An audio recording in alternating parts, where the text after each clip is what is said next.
Peter Coast, representing Florida Power and Light. I just wanted to clarify, the item before you tonight is a tree removal permit. I think we all understand that, and everybody here understands it's a tree removal permit for the substation itself, so you're not approving the transmission line or improvements to the transmission line tonight. We can continue to have those discussions. Please do. Right, but for tonight, we've been tabled several times, and this is simply about, you all have criteria on do you get a tree removal permit or not. The city has code. We feel like we've satisfied those criteria. Your staff has recommended and said we do. So what we're asking to go forward on the substation tonight, you're not approving the transmission line again. Okay. That's where we're at. But I'd like to put a bow around it. If personally, I'd like them to move forward. I'd like us to allocate the money from them.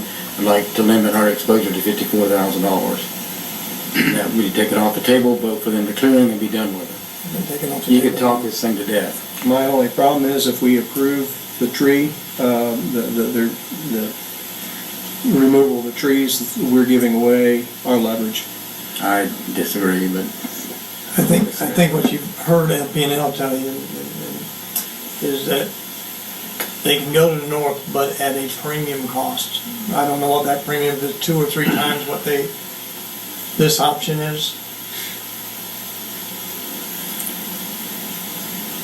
Yes, reasonably speaking, it's at least 2 times more, maybe greater. There's also a potential to, by pushing that line to the north, as Ms. Salem just pointed out to me, to impact the preservation area in the corner of the substation site. So it's certainly something that we don't want to, by trying to mitigate one concern, create yet another.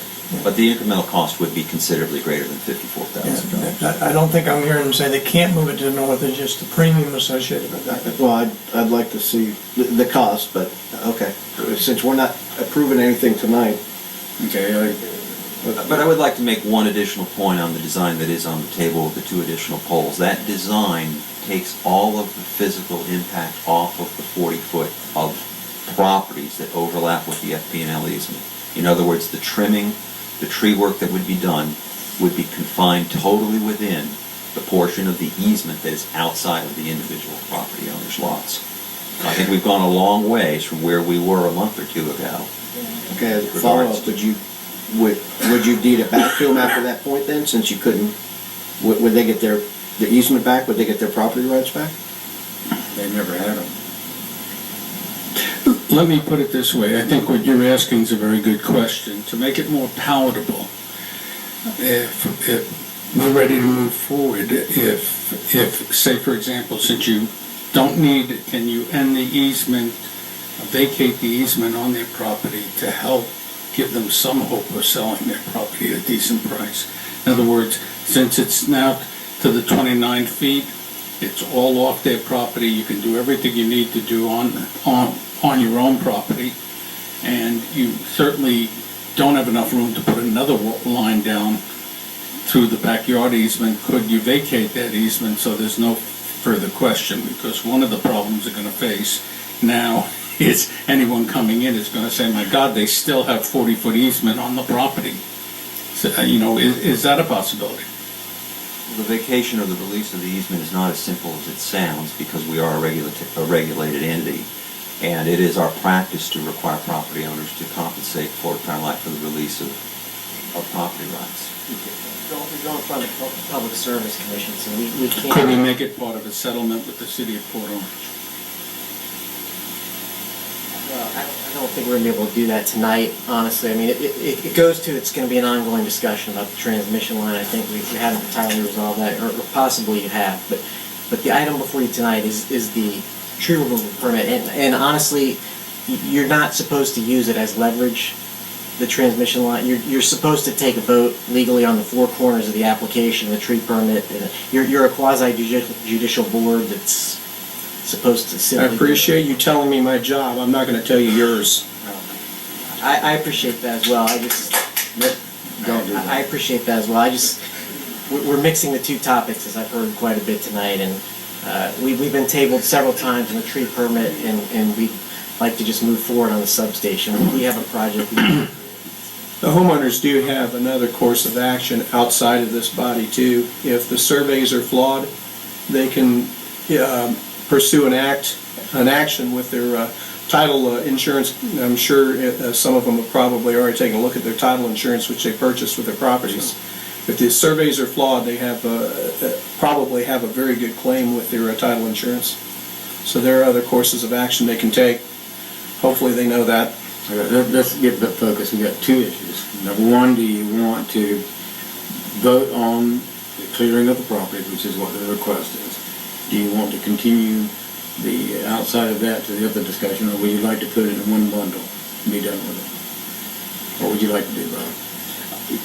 My thing is, I'd like to bundle everything and get done with it. I'd like to approve option C and move forward.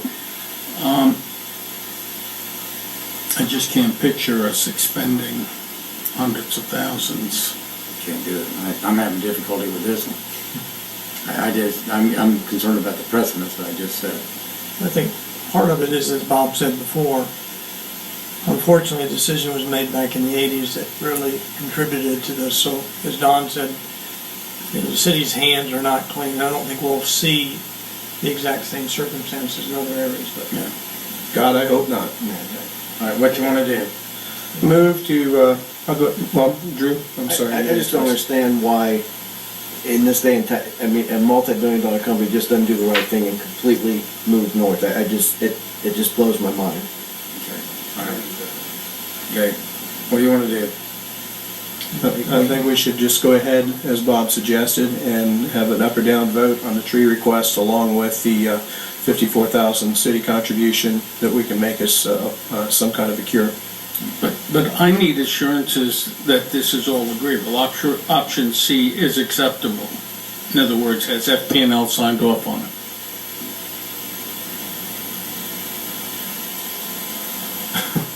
Yes, FPL Transmission Management has signed off on it, that they will cap the limit at $54,000 and will add 2 additional poles. That is correct. you make that motion. I will make that motion to approve the historic tree removal request as submitted, and along with it, accept the city cost contribution on a cure of up to and capped at $54,000. May I have a second? Second. We have a motion second. Additional comments, council? Anyone? Back to, would you call the roll? Yes. No. Yes? Yes, 3-1. Thank you. Thank you for your effort.